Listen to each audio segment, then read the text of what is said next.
Mesdames et messieurs, mes bien-aimés frères et sœurs en Christ, c'est frère Frank qui vous parle depuis le centre missionnaire de Krefeld en Allemagne.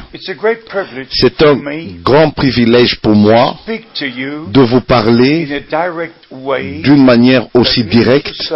Cela veut dire de laisser Dieu vous parler personnellement par sa parole et utilisant des lèvres humaines. Nous vivons dans un temps très spécial et c'est comme ça que l'évangile de Jésus-Christ, dans sa forme originale, doit être prêché à toutes les nations et puis viendra la fin. C'est ce que notre Seigneur a déclaré dans Matthieu au chapitre 24 au verset 14.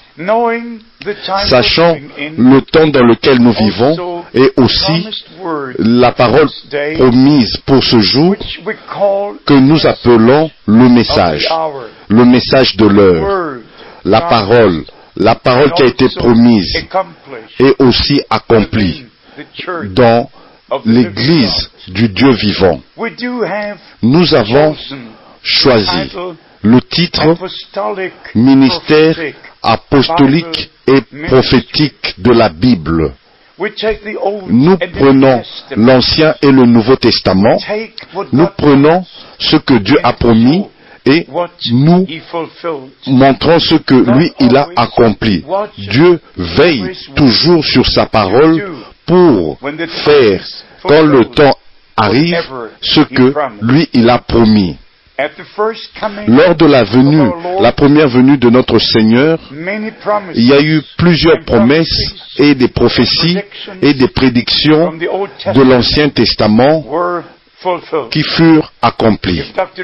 Et si le docteur Lackne a bien compté, il y a 109 promesses qui furent accomplies lors de la première venue de notre bien-aimé Seigneur et Sauveur. Tout ce qui était écrit dans les Saintes Écritures, même Jean-Baptiste était un prophète promis. Mais le problème maintenant est de reconnaître le temps dans lequel nous vivons et de connaître la parole promise pour aujourd'hui, de connaître, savoir ce que Dieu fait maintenant en ce temps conformément à sa parole. Je suis dans le ministère depuis plus de 40 ans et j'ai visité plus de 130 pays et je sais ce qui se passe dans les religions différentes et spécialement dans le christianisme. Et aussi je suis au courant, conscient de tous les enseignements de plusieurs églises, de toutes les interprétations des Saintes Écritures. Je dois dire, nous avons besoin de retourner à la parole de Dieu et laisser que Dieu soit vrai et que tout homme soit un menteur, comme c'est écrit dans Romains au chapitre 3, verset 4, et aussi dans Romains au chapitre 4, au verset 3, l'apôtre Paul dit, il demande, car que dit l'Écriture ? Qu'est-ce que l'Écriture dit au sujet de Dieu, sur la vie éternelle, sur le baptême d'eau, sur le baptême du Saint-Esprit, sur son retour, je veux dire, le retour de Christ. Qu'est-ce que la Bible enseigne réellement? Et mes chers amis, ce n'est pas assez suffisant de prendre seulement une seule écriture et puis de transformer, de changer ça dans toutes les directions sous le ciel. Nous devons prendre une écriture et une autre. Et chaque question biblique doit avoir une réponse biblique. Dans Actes au chapitre 1, il nous est dit, notre Seigneur, notre cher Seigneur, après sa résurrection, il a passé 40 jours avec ses disciples et il leur parla des choses qui concernent le royaume de Dieu. Après qu'il leur ait enseigné, il a fait la grande déclaration que tous connaissent dans le christianisme, dans Matthieu, au chapitre 28, « Allez dans toutes les nations et prêchez l'Évangile, en les baptisant et leur enseigner tout ce que je vous ai prescrit. » Ça, c'était pas seulement la seule commission. Nous devons aller dans Marc chapitre 16, et encore là, il y a la commission qui est donnée de prêcher l'Évangile. Et ceux qui croiront en Jésus-Christ doivent être baptisés. Ce n'est pas suffisant d'aller dans Matthieu et dans Marc. Nous devons aller aussi dans Luc au chapitre 24, au verset 47. Et là, en son nom, serait prêchée la rémission des péchés à toutes les nations. Ce n'est pas suffisant. Nous devons aller dans Jean, au chapitre 20, à partir du verset 20 jusqu'au verset 21, 22, 23. Comme le Père m'a envoyé, alors moi aussi je vous envoie. Et puis, au verset 23, ceux à qui vous pardonnerez les péchés seront pardonnés, ceux à qui vous retiendrez les péchés seront retenus. Comment les apôtres ont compris cette grande commission que nous trouvons dans tous les 4 évangiles? Nous devons aller dans Actes, au chapitre 2. Là, il y a la réponse. Pierre a résumé ce que le Seigneur avait dit, et il a prêché la vraie parole de Dieu, l'évangile de Jésus-Christ. Et ceux qui ont cru, ils furent baptisés. Premièrement, ils se sont repentis parce que la repentance et la rémission des péchés doivent être prêchés dans le précieux nom du Seigneur Jésus-Christ. Et puis, si vous vous arrêtez seulement là, avec Actes au chapitre 2, au verset 38, et vous n'allez pas dans les autres Écritures, dans le livre des Actes, vous aurez l'impression que le baptême est administré pour la rémission des péchés. Et c'est comme ça que ce n'est pas assez d'aller dans Matthieu, dans Marc, dans Luc, dans Jean et dans Actes chapitre 2. Nous devons aller dans Actes chapitre 8, Actes chapitre 9, Actes chapitre 10 plutôt, Actes chapitre 11, Actes chapitre 19, dans Romains chapitre 6, dans Galates, dans Colossiens. Nous devons aller dans toutes ces écritures qui parlent au sujet de la repentance, sur la conversion, sur le baptême. Nous devons aller d'une parole à une autre, d'une écriture sur une autre écriture. Autrement, si nous baptisons seulement sur une écriture, nous allons aller de travers, nous n'allons pas atteindre le but. Et c'est comme ça que j'espère que je n'exagère pas, mais je me sens vraiment triste pour tous les ministres qui doivent défendre les enseignements d'une église, de leur dénomination. Je n'ai pas besoin de défendre aucun enseignement, j'ai seulement besoin de prêcher la parole de Dieu, telle qu'elle est écrite.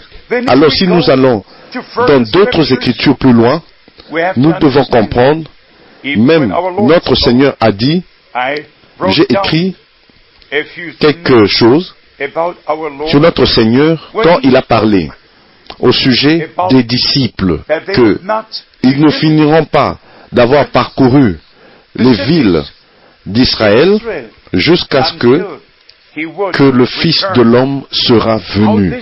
Comment est-ce que cela était mal compris et toujours mal compris aujourd'hui? Je vous le lis dans Matthieu au chapitre 10, à partir du verset 23. Quand on vous persécutera dans une ville, fuyez dans une autre. Je vous le dis en vérité, vous n'aurez pas achevé de parcourir les villes d'Israël que le Fils de l'homme sera venu. Si vous n'avez pas le Saint-Esprit qui vous révèle ce que le Seigneur voulait dire, alors vous direz que cette déclaration ne s'est pas accomplie parce que le temps imparti pour les villes d'Israël était bientôt fini.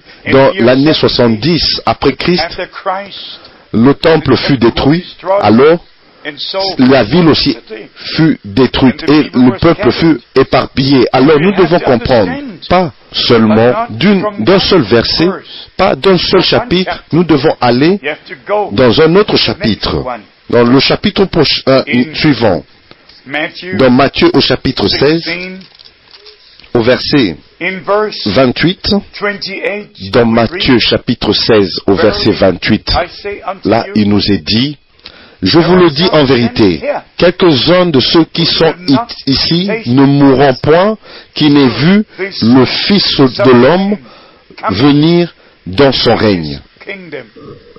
Si vous ne prenez que ce verset, alors vous direz, oh, il y a encore quelque chose qui est toujours suspendu parce que ils ont tous vu la mort et ils n'ont pas vu le royaume de Dieu.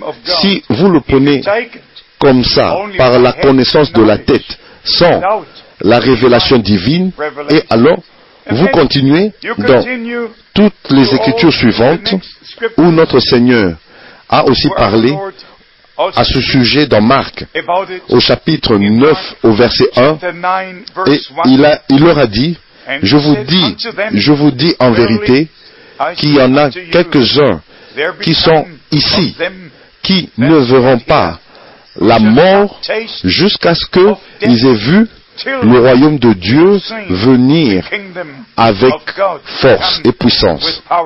Mes bien-aimés, alors nous devons comprendre que Jean-Baptiste a commencé sa prédication, repentez-vous, car le royaume de Dieu est proche.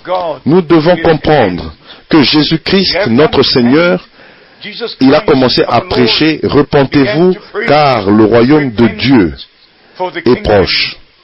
Alors nous allons dans Luc, chapitre 16, verset 16, la loi et les prophètes ont subsisté jusqu'à Jean, et depuis lors, le royaume de Dieu est annoncé, et chacun use de violence pour y entrer. Mais au jour de la Pentecôte, toutes ces prédictions, toutes ces annonces se sont accomplies. Et le Seigneur a ouvert le ciel, les cieux, et le Saint-Esprit fut répandu.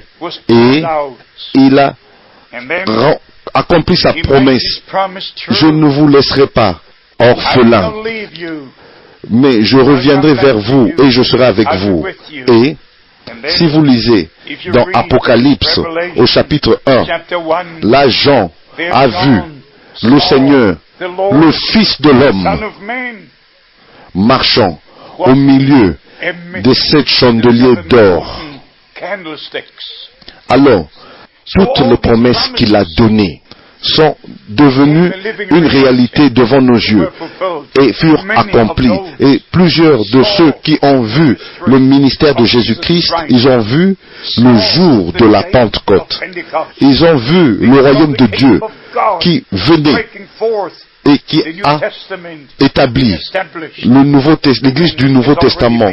Comme j'ai déjà dit, ils ont vu Jésus-Christ, l'apôtre Jean, quand Jean l'a vu marchant au milieu de 7 chandeliers d'or, et étant présent dans les réunions, et il est parti au ciel corporellement, mais par l'esprit, il est redescendu, dans ses rachetés sur terre. Dans son corps, il est avec nous. Emmanuel, Dieu avec nous. Mais dans l'esprit, il est en nous. Christ en nous. Espérance de la gloire. Je partage seulement ces Écritures avec vous, afin que vous compreniez l'importance de ne dire pas seulement que c'est écrit ici. Nous devons prendre d'une écriture à une autre, d'une prédiction à l'accomplissement. Et nous avons besoin de la révélation divine et de la compréhension pour chaque parole de Dieu. Si nous allons dans l'Église, nous regardons dans l'histoire de l'Église, les hommes ont essayé de comprendre et d'expliquer Dieu. Si vous allez par exemple à cet homme qui venait de la Tunisie, qui est appelé Tertullian, il avait l'idée, et étant un païen lui-même, un gentil, Tertullian le Tunisien, il vivait dans une région où il y avait beaucoup de dieux, beaucoup de déesses. Il était le premier qui est venu avec l'idée que Dieu existe comme trois personnes, en trois personnes.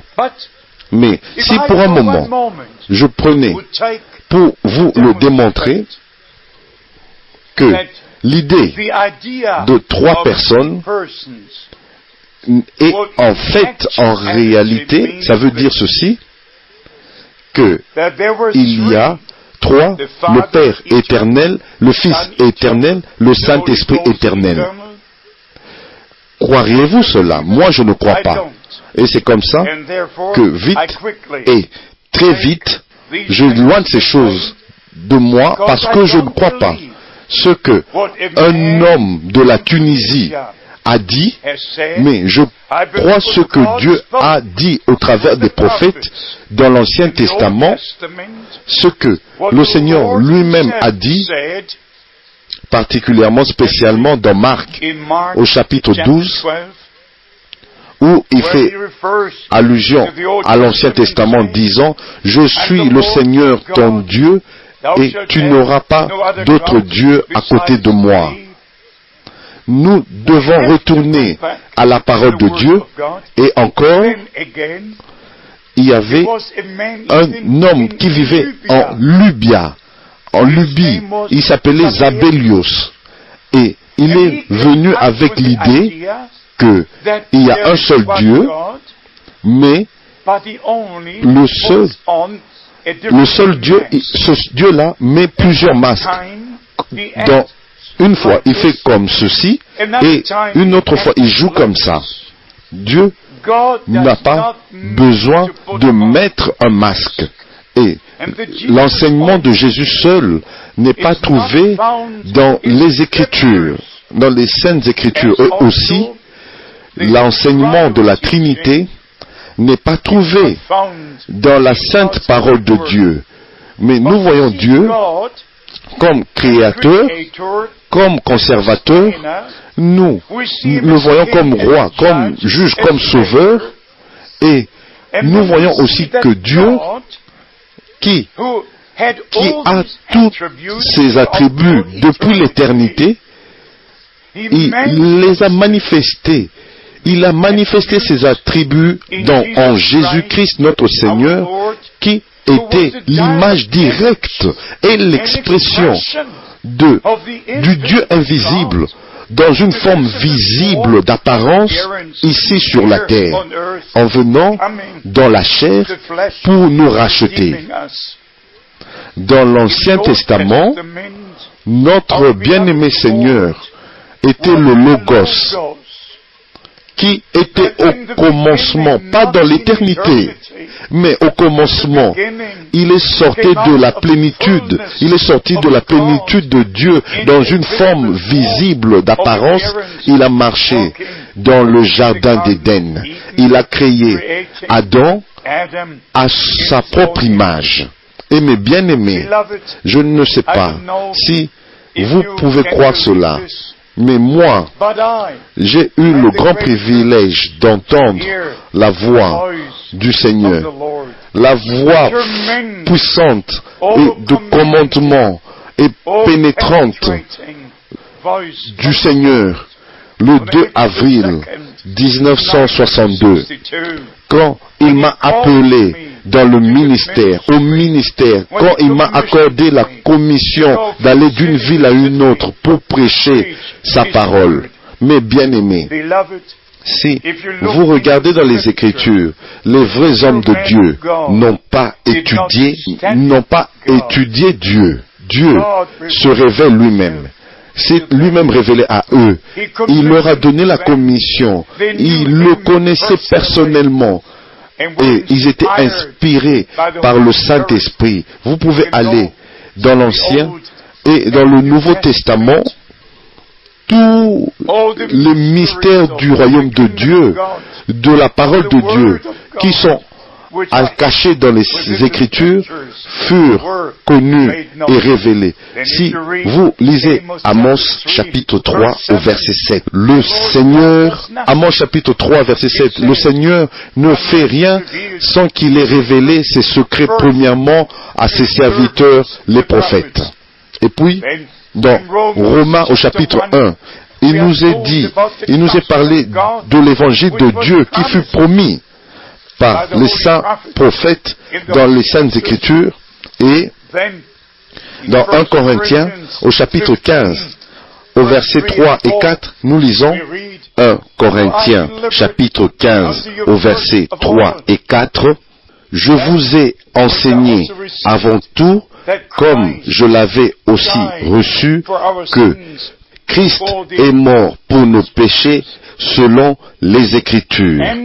Il a été enseveli et il est ressuscité le troisième jour selon les Écritures. Mes bien-aimés, frères et sœurs, le temps est arrivé de reconnaître la différence qui existe entre toutes les interprétations des Écritures et la signification réelle, l'accomplissement réel de ce que le Seigneur, de ce que Dieu a dit par sa parole. Quand il en arrive à l'enseignement, alors l'apôtre Paul a dit dans 1 Corinthiens au chapitre 4 au verset 1: ainsi qu'on nous regarde comme des serviteurs de Christ et des dispensateurs des mystères de Dieu. Et puis, dans le même chapitre, dans 1 Corinthiens au chapitre 4 au verset 17, pour cela, je vous ai envoyé Timothée, qui est mon enfant bien-aimé et fidèle dans le Seigneur. Il vous rappellera quelles sont mes voies en Christ. Quelle est la manière dont j'enseigne partout dans toutes les églises. Partout dans toutes les églises. Les mêmes enseignements, les mêmes pratiques, tout, partout, identique. De la même manière, parce que Jésus-Christ est le même, demeure le même. Qu'est-ce que nous trouvons aujourd'hui dans toutes ces églises, tous qui ont leurs propres enseignements, leurs propres pratiques, même aujourd'hui? Les gens appellent l'aspersion sur le front avec quelques gouttes d'eau, que cela est le baptême. Et tous savent que le mot grec baptisma veut dire être mis en dessous. Et Jean-Baptiste n'aspergeait pas, il baptisait, il immergeait les gens dans l'eau. Et Jésus-Christ fut baptisé, pas aspergé. Tous, dans les Écritures, furent baptisés, pas aspergés d'eau. Mais pas des bébés, mais ceux qui ont cru le message de Dieu, l'évangile de Jésus-Christ. Après 2000 ans sont passé, avec ces paroles de Dieu entre leurs mains et dans leur bureau, et plusieurs ont étudié depuis des années, et sans la révélation divine. Vous avez les enseignements d'une église, mais pas les enseignements originaux de la parole de Dieu. Mais bien aimés, le retour de Christ est imminent et proche, et nous devons retourner aux enseignements originaux de la parole de Dieu. S'il vous plaît, comprenez, ceci est le temps de Dieu pour le peuple de Dieu, de le reconnaître, de le connaître par la puissance de sa résurrection, de connaître la parole par la révélation divine et d'être préparé pour le retour de Christ, car ce retour est proche et très proche. Je serai vraiment ravi d'avoir de vos nouvelles. C'est Frère Franck qui vous a parlé depuis le centre missionnaire de Krefeld en Allemagne. Que Dieu vous bénisse. Amen.